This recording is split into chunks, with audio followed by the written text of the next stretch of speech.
ಯಾಕೆ ಉತ್ತರ ಕೊಡಬಾರ್ದು ರಾಹುಲ್ ಅವ್ರಿಗೆ? ಇವತ್ತು ರಾಹುಲ್ ಅವರು ಸಿಕ್ಕಾಪಟ್ಟೆ ಮಾತಾಡ್ತಾ ಇದ್ದಾರೆ. ಮಾತು ಯಾವ ರೀತಿ ಇದೆ ಅಂದರೆ ಇವತ್ತು ಡೈರೆಕ್ಟ್ ಹೆಟ್ ಮೋದಿಯವ್ರ ಮೇಲೆ. ಇವತ್ತು ಹಿಂದಿನ ಶಹಜಾದಿಯಾಗಿ ಉಳಿದಿಲ್ಲ ಅವರು. ಇವತ್ತು ನಿಜವಾಗಿಯೂ ಅವರು ಇವತ್ತು ಡೆಮೊಕ್ರೆಟಿಕ್ ಮನುಷ್ಯ ಬೆಳೆದು ನಿಂತಿದ್ದಾರೆ. ಅವರಿಗೆ ಇನ್ವಿಟೇಷನನ್ನು ಒಪ್ಪಿಕೊಂಡಿದ್ದಾರೆ. ಅವ್ರು ಮತ್ತೆ ಕಡೆಗೆ ಚಾಲೆಂಜ್ ಮಾಡಿದ್ದಾರೆ. ಇದಕ್ಕೆ ಮೋದಿ ಅವ್ರು ಹ್ಞೂ ಅಂತಾರೆ, ಕೇಳ್ರಿ ಮೊದಲು ನೀವು ಅಂತ. ಮೋಸ್ಟ್ಲಿ ಅವ್ರು ಬರೋದಿಲ್ಲ ಈ ಡಿಬೇಟಿಗೆ ಅಂತ ಹೇಳ್ತಾ ಇದ್ದಾರೆ. ಇದು ಒಂದು ಚಾಲೆಂಜ್ ಮಾಡ್ತಾ ಇದ್ದಾರೆ ಮೋದಿ ಅವರಿಗೆ ಮತ್ತು ಮೋದಿ ಅವ್ರ ಪಕ್ಷಕ್ಕೆ. ಹೌದ್ರಿ, ಹಂಗಾದ್ರೆ ಯಾಕೆ ನೀವು ಡಿಬೇಟ್ ಮಾಡಬಾರ್ದು ರಾಹುಲ್ ಜೊತೆಗೆ? ರಾಹುಲ್ ಗಾಂಧಿ ಅವ್ರು ಕೇಳಿದ್ರಲ್ಲೇ, ಅಥವಾ ಈ ದೇಶದ ದೊಡ್ಡ ಪತ್ರಿಕೋದ್ಯಮಿ ಎನ್ ರಾಮ್ ಕೇಳಿದ್ರಲ್ಲ, ಈ ದೇಶದ ಹಿರಿಯ ನ್ಯಾಯಾಧೀಶರು ಕೇಳೋಲ್ಲ, ಏನು ತಪ್ಪದ?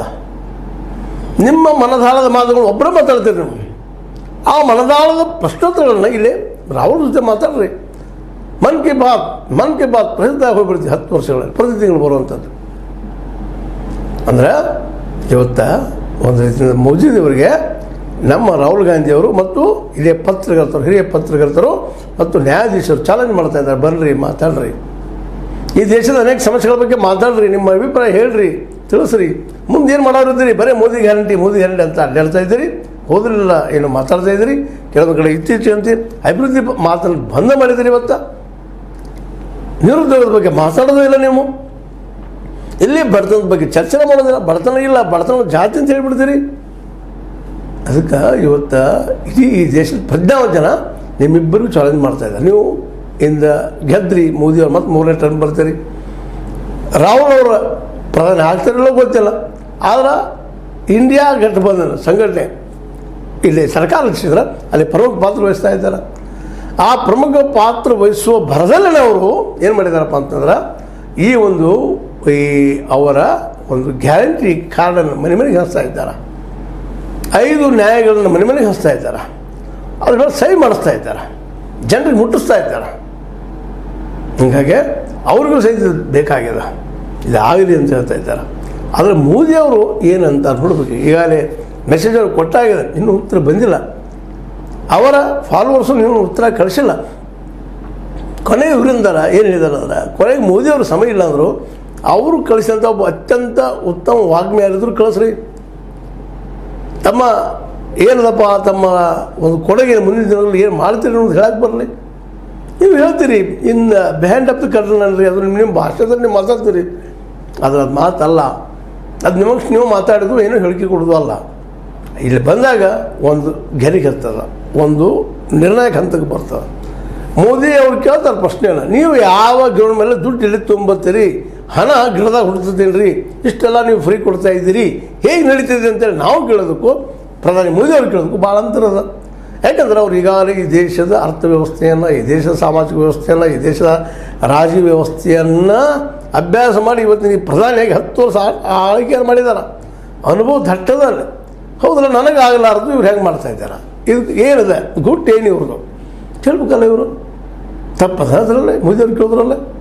ಜನ ಕೇಳ್ತಾ ಇದ್ದಾರೆ, ಇಲ್ಲಪ್ಪ ಅದು ಇನ್ನೂ ಸಾಧ್ಯ ಇಲ್ಲ, ಖಜಾನೆ ಜೀವ ಹೇಳ್ತದೆ, ರೊಕ್ಕ ಬರೋದಿಲ್ಲ, ಹಾಳಾಗ್ತದೆ. ಈಗ ನಾವು ಸಾಲ ಮಾಡಿದ್ವಿ, ನೀವು ಸಾಲ ಮಾಡ್ತೀರಿ, ಸಾಲ ಮಾಡಿ ತುಪ್ಪ ತಿನ್ನೋದ್ರಾಗ ಏನಾಗ್ತೈತ್ರಿ ಅಂತ ಕೇಳ್ತಾ ಇದ್ದಾರೆ.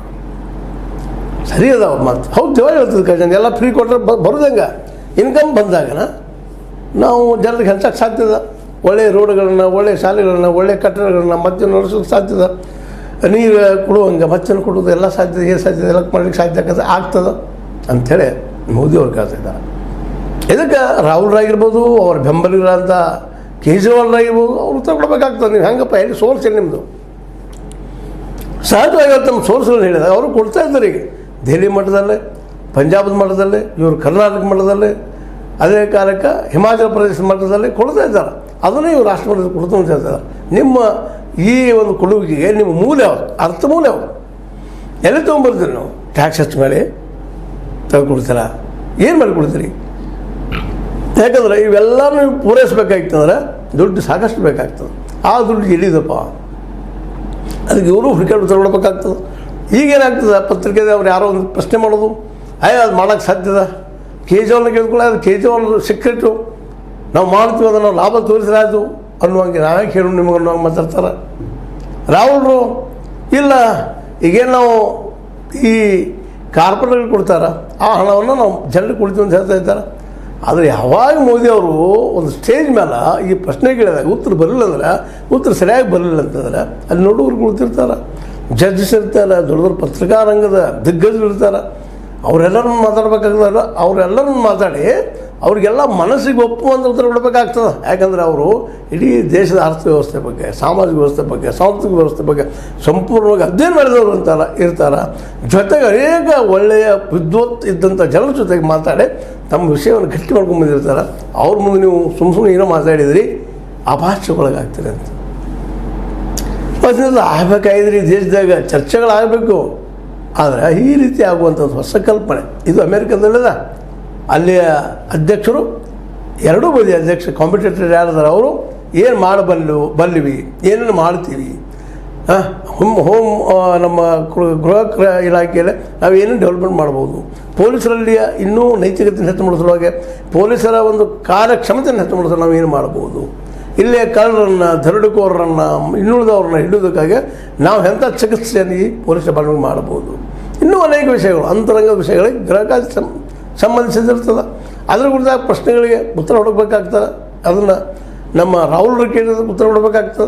ಇವತ್ತಿನ ಶಾ ಅವ್ರು ಏನು ಮಾಡ್ತಾ ಇದ್ದಾರೆ ಹೋಮ್ ಮಿನಿಸ್ಟರ್ ಆಗಿ, ಅನೇಕ ಕಡೆಗಳಲ್ಲಿ ಮಾಬ್ ಲಿಂಚಿಂಗ್ ಆಗಲಿಕ್ಕತ್ತದ, ಅನೇಕ ಕಡೆಗಳಲ್ಲಿ ಹಿಂದೂ ಮುಸ್ಲಿಂ ಗಲಭೆಗಳಾಗ್ತಾ ಇದ್ದಾವೆ. 80-20 ಮತ್ತು ಬುಲ್ಡೋಜರ್ ಬಗ್ಗೆ ಮಾತಾಡ್ತೀರಿ ನೀವು. ಅದು ಮಾಡಲಾರ್ದ ಜನರನ್ನ ಕಂಟ್ರೋಲ್ ತರಕ್ಕೆ ಏನು ಸಾಧ್ಯದ ಅನ್ನುವಂಥ ಒಂದು ನೇರ ಪ್ರಶ್ನೆ ಸರ್ಕಾರದ ಮೇಲೆ ಕೇಳುವಂಥದ್ದಾಗ್ತದೆ. ಅದೇ ಕಾಲಕ್ಕೆ ಫಿನಾನ್ಸ್ ಅದೇ ಪೂರ್ತಿ ದಿವಾಳಿ ಇರ್ತದೆ ದೇಶ. ಯಾಕೆ ದಿವಾಳಿ ಇತ್ತು, ಏನು ಕಾರಣ ಆಯಿತು, ಇದಕ್ಕೆ ಕಾರಣಗಳೇನು, ಬರೀ ಕೋವಿಡ್ ಒಂದನ ಮತ್ತೇನು, ನಿಮ್ಮ ಆಡಳಿತ ಅಲ್ಲನ, ಈ ರೀತಿ ಟ್ಯಾಕ್ಸ್ಗಳನ್ನ ಹಾಕಿ ದುಡ್ಡನ್ನು ವಸೂಲು ಮಾಡಿ